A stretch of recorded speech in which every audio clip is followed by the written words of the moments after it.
can I buy it? I told her she gotta come. संगीत रागी जी, अभी इन्होंने RSS का नाम लिया, इसीलिए बहस पे मैं आपको लाता हूं। मेरा बड़ा सीधा सवाल है संगीत रागी जी आपसे, मुझे बताइए कि अगर इनके पास आरएसएस के नेताओं के नाम हैं और वो दिल्ली दंगे में शामिल हैं, ये नहीं बता रहे हैं तो कितना बड़ा अपराध कर रहे हैं? पहली बात तो दिल्ली दंगे स्वतः स्फूर्त दंगे नहीं थे, यह एक सुनियोजित साजिश का हिस्सा था और इस सुनियोजित साजिश में पाकिस्तान एलिमेंट भी है, चाइना एलिमेंट भी है, पीएफआई एलिमेंट भी है, रेडिकल इस्लामिस्ट एलिमेंट है और इस देश के अंदर पल रहा मुसलमानों का एक गद्दार समाज भी है, वामपंथी भी है और इसलिए ये एक गहरी साजिश है। इसलिए आप देखेंगे कि इसमें इस्लामिस्ट हैं, रेडिकल इस्लामिक रेडिकल्स हैं, वामपंथी हैं जिसको आप शहरी नक्सल कहते हैं, जिसमें कुछ एक दलित वर्ग का एक हिस्सा भी है जो पैसे लेकर के इनके लिए काम करता है। एक बहुत बड़े साजिश का ये हिस्सा है और मैं बार बार कहता हूं कि सीएए का आंदोलन एक इस्लामिस्ट आंदोलन था। इस देश में इस्लामिस्ट आंदोलन की वो एक बहुत बड़ी साजिश के तौर पर फैलाया गया है।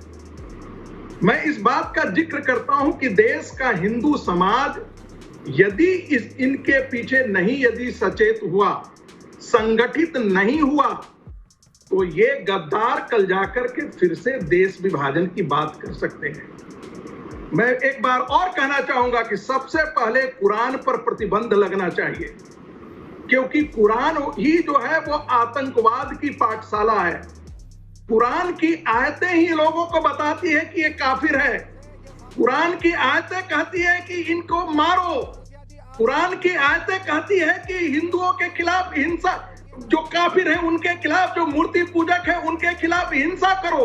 आपका देश नहीं है, ये है कि दुनिया में इस्लाम आतंकवाद का पर्याय बना हुआ है। अम्बेडकर का कॉन्स्टिट्यूशन दुनिया में हर तुम्हारे कहने से कुछ नहीं बैन होने वाला है। आतंकवाद पैदा कर रहा है देश में रहेगी और उस सारे धर्म के लोग आतंकवाद इकट्ठे की रहेंगे, साथ खेती कुरान से निकलती है। They must have thought I died. You can see the pain in my eyes. I'm on the edge, aiming right in my mind. अगर संगीत रागी गलत बोलेंगे तो मैं बोलूंगा। दारुल हरब का कॉन्सेप्ट लाया कौन है? अपने वक्त कहाँ है दारुल हरब का कॉन्सेप्ट? पर बोलिएगा। कौन बोलता है? आप बोलिए, अपने वक्त पर बोलिएगा मौलाना साहब, सबको वक्त मिलता है। ये झूठे कॉन्सेप्ट कहाँ से ले? देखिए दुनिया में जितने इस्लामिक कंट्री हैं वहां भी इस्लामिक टेररिस्ट ऑर्गेनाइजेशन है। आप मिस्र में जाइए, आपको मुस्लिम ब्रदरहुड मिल जाएगा, हिजबुल्लाह मिल जाएगा। वो किस लिए मार रहे हैं मुसलमानों को? वो कहते हैं कि अभी जो मुसलमान शासन कर रहा है वो वेस्ट के इन्फ्लुएंस में है, वो करप्ट हो गया है, उनको हेरेटिक्स बोला जाता है और इसीलिए प्यूरिटन इस्लाम के लिए वो इस्लाम के मानने वालों की हत्या करते हैं। इसलिए ये चूंकि मुस्लिम लोग जो आते हैं वो भी चूंकि इस्लाम की पूरी हिस्ट्री को नहीं जानते हैं, इसलिए इन बातों को ये नकार देते हैं। लेकिन सच्चाई ये है कि जो लड़ाई है वो प्यूरिटन इस्लाम को लेकर के है और प्यूरिटन इस्लाम का मतलब मैं बार बार कहता हूं, एक शुद्ध मुसलमान होना ही खतरनाक मुसलमान होना है। I don't get what I want, I get what I need. Every single day I'm heading off to my dream and I get everything that I damn well please. I don't give a damn if you all listening to me. Devendra Singh पैसे के कारण गद्दारी कर रहे हैं। ऐसे बहुत सारे हिंदू भी होंगे, मैं मना नहीं कर रहा, लेकिन धर्म के नाम पर वो पाकिस्तान ला इलाहा इल्लल्लाह के नाम पर इस देश के साथ गद्दारी करने वाला कौन है ये पूरा देश जानता है और बहुत अच्छी तरह जानता है। सुन लीजिए, मैंने एक हिस्सा बोला है, मैं एक हिस्सा बोला है।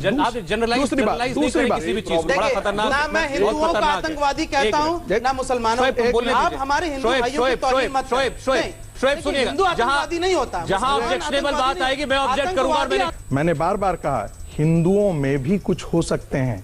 मैं दोहरा रहा हूं, जो देश के साथ गद्दारी करते हो पैसे के लिए, लेकिन धर्म के नाम पर एक विशेष लोग इस देश के साथ गद्दारी करते हैं, ये मेरा अपना आकलन है। डॉक्टर साहब एक मिनट, डॉक्टर साहब मैं दोबारा आ जाऊंगा।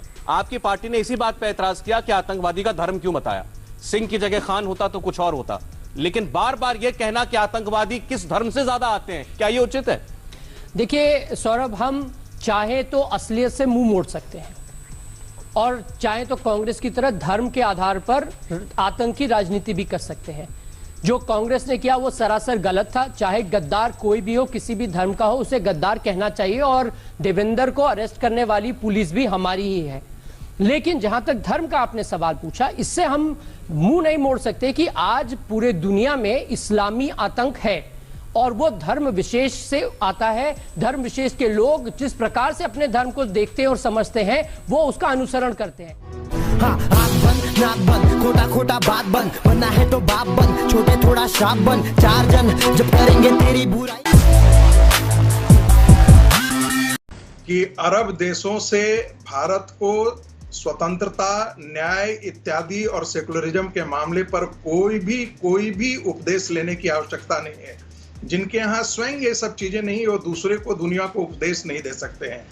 दूसरी बात, जो लोग दिल्ली माइनॉरिटी कमीशन के अध्यक्ष हैं, जो जलजला लाने की बात कर रहे हैं, उनको एक छोटी सी बात मान लेते हैं कि एक छोटा सा इजराइल पूरे अरब कंट्री ने मिलकर उस पर 3-3 आक्रमण किए, उसका कुछ तो बिगाड़ नहीं सके आज तक।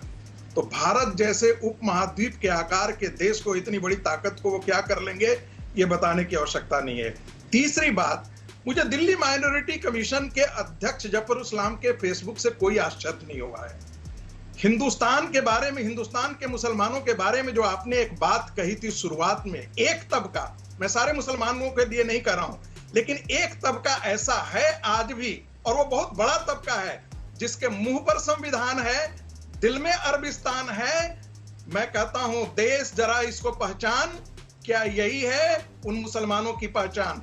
इसको जरा ध्यान में रखना पड़ेगा। नकाब जब उतरता है तभी चेहरा वास्तविक दिखता है।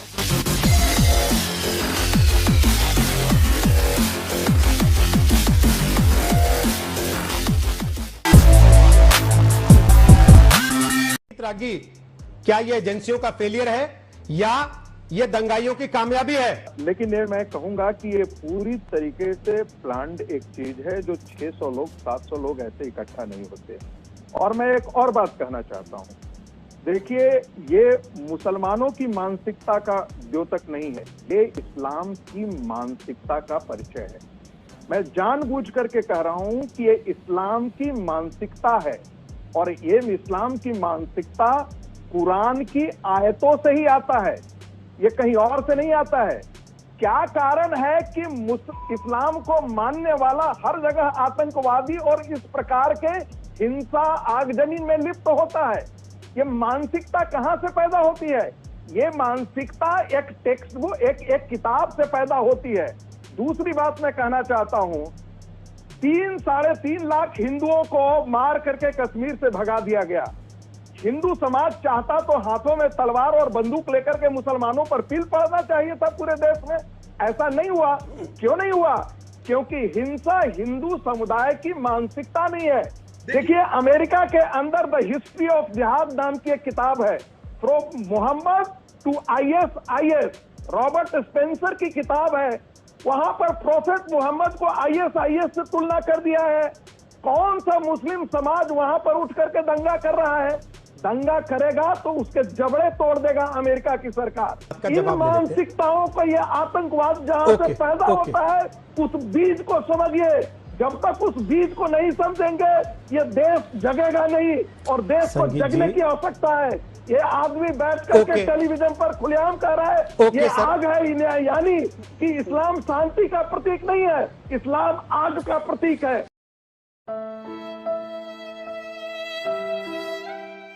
I'm unstoppable, do the impossible. I'm irresponsible, yet I'm phenomenal.